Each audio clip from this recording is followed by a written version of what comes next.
ग्वालियर से जहां रसोई के घर पर पहुंचा इनकम टैक्स का नोटिस, 46 करोड़ का नोटिस है। रसोईया परेशान है नोटिस मिलने के बाद से, टेंशन में है। 10,000 की नौकरी करने वाला रसोईया अब नौकरी छोड़कर आईटी विभाग के और थानों के चक्कर काट रहा है। धोखे से अकाउंट खोलकर किया गया फर्जीवाड़ा। रसोई के सुपरवाइजर पर धोखाधड़ी का आरोप लगा है। पीड़ित ने थाने में शिकायत दर्ज करा दी है। पूरे मामले की जांच की जा रही है।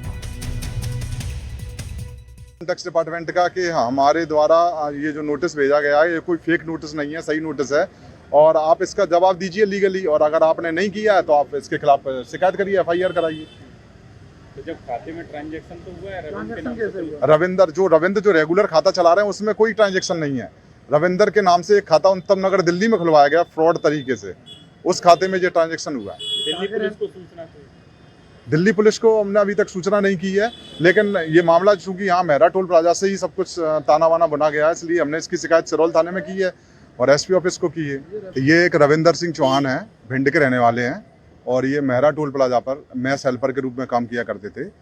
साल 2019 से लेकर 2023 तक इनने काम किया है। इनके पास अभी अप्रैल 2025 में एक नोटिस आया है इनकम टैक्स डिपार्टमेंट का, 46 करोड़ 18 लाख लगभग का नोटिस है। वो नोटिस इंग्लिश में होने की वजह से इनके घर का कोई व्यक्ति उसे समझ नहीं पाया। ये पुणे में नौकरी कर रहे थे। उसके बाद दूसरा नोटिस जब जुलाई के महीने में इनके घर पर आया तो इनकी वाइफ ने इन्हें फ़ोन करके बताया कि ऐसे ऐसे घर पे नोटिस आया। तब ये वहाँ नौकरी छोड़कर हमारे पास आए वो नोटिस लेकर। तो हमने बताया कि जैसे इनकम टैक्स डिपार्टमेंट का नोटिस है और आपके द्वारा ये लेन देन किया गया है। फिर हमारे द्वारा इनकम टैक्स डिपार्टमेंट में अप्रोच किया गया तो इनकम टैक्स डिपार्टमेंट ने बताया कि आपके खाते से लेन देन हुआ है। जब मैंने टोल पे 2-4 लोगों को पूछा कि ऐसे ऐसे मैं दिल्ली गया, वहाँ खाता खुला, तो बोला ये ऐसे मत खुलवाना चाहिए। तो हमने उस पर ऑब्जेक्शन लिया और लड़ाई झगड़े भी किए उससे और उसको ले जाके दिल्ली वापस ले गया मैं। और बैंक मैनेजर जो दिल्ली में था तो उससे मैंने बोला मेरा खाता बंद कर दो, तो उसने मना किया, खाता बंद नहीं होगा, आप जीएसटी ऑफिस जाओ। तो मेरे को सर इतना कोई जानकारी नहीं है कैसे क्या करना है। तो वो शशि राय भूषण बोला कि आपका खाता बंद हो गया है, आप कोई दिक्कत नहीं ली है। मैंने जाके जीएसटी बात कर ली है तो उसने सारी चीज़ें बताई। तो मैंने सब बेफिक्र होकर अपना काम करता रहा। जो 2024 तक टोल था, 2024 में ख़त्म हो गया टोल। फिर मैं 2025 में पूना चला गया स्कोडा कंपनी में। और जब स्कोडा कंपनी में काम करने के दौरान ये लेटर आई, जब मेरे को आगे की जानकारी मिली कि ये ऐसे ऐसे हमारे साथ फर्जीवाड़ा हुआ है।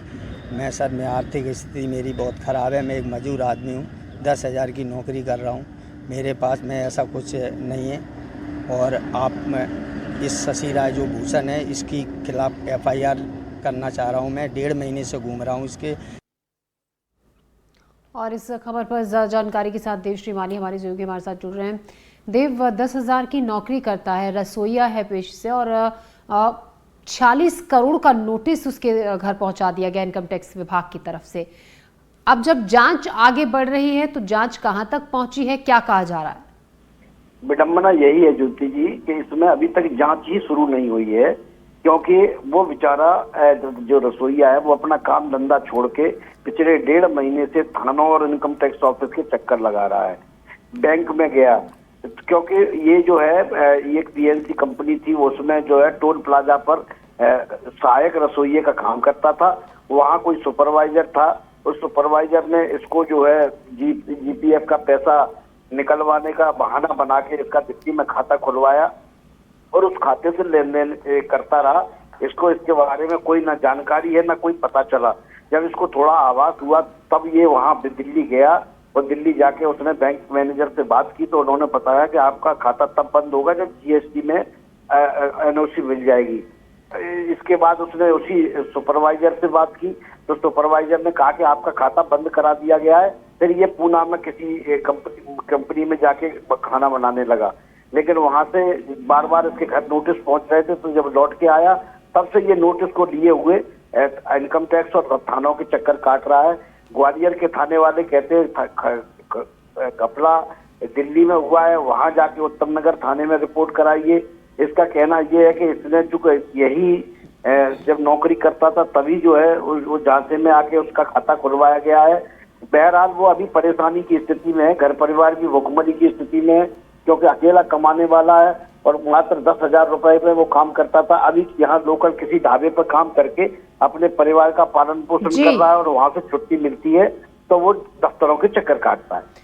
बहुत शुक्रिया देवश्री माली आपका जानकारी के लिए। तो अभी तक इस पूरे मामले में जांच शुरू नहीं हो पाई है, लेकिन आईटी विभाग के और दफ्तरों के चक्कर काट काट कर ये शख्स परेशान है और इंसाफ की मांग कर रहा है। फिलहाल